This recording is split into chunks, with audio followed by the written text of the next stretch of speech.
وحشتوني. لما تتعب انت اول واحد محتاج يريح نفسه. احنا اتربينا على فكرة ان لازم نستحمل ونكمل ونضغط على نفسنا مهما حصل، ولو تعبنا نستنى حد يجي يهون علينا او يفرحنا او يخرجنا من الحالة اللي احنا فيها. لكن الحقيقة مختلفة تماما. اول شخص مسؤول عن راحتك هو انت. لما تلاقي نفسك تعبان نفسيا او جسديا ما تستناش حد يلاحظ تعبك، لانه مش كل الناس هتشوف اللي جواك. حتى اللي بيحبك ممكن ما يعرفش انت محتاج ايه او عايز ايه. عشان كده لازم تتعلم تبقى سند لنفسك قبل ما تستنى السند من غيرك. مفيش حد هيقدر يبسطك طول الوقت. السعادة مش شخص ولا مكان ولا هدية. السعادة قرار صغير بتاخده كل يوم. ممكن تكون في كوباية قهوة بتحب تشربها، أو أغنية بتحسسك بالراحة، أو قاعدة لوحدك، أو قراية كتاب بتحبه، أو تصلي، أو حتى مشوار قصير بعيد عن الزحمة. ولما تحس إن الضغوط زادت عليك ما تعتبرش إن أنت ضعيف لو خدت راحة. بالعكس، الراحة مش هروب، الراحة شحن للطاقة.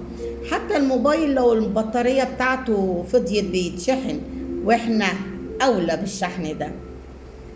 ممكن تقفل موبايلك كام ساعة أو يوم لو تقدر. ابعد عن الرسائل والإشعارات وعن كل حاجة بتشدك وتستهلك طاقتك. روح مكان بتحبه، البحر، جنينة، مكان هادي، أو حتى اقعد في أوضتك من غير دوشة. سيب عقلك ياخد فرصة يهدى. في الوقت ده اسأل نفسك، أنا تعبان من إيه؟ إيه اللي مستنزف طاقتي بالطريقة دي؟ وإيه الحاجات اللي ممكن ترجع لي راحتي؟ هتتفاجئ انك مجرد وقفت شوية مع نفسك هتشوف الامور بشكل اوضح، وهترجع عندك قدرة تكمل.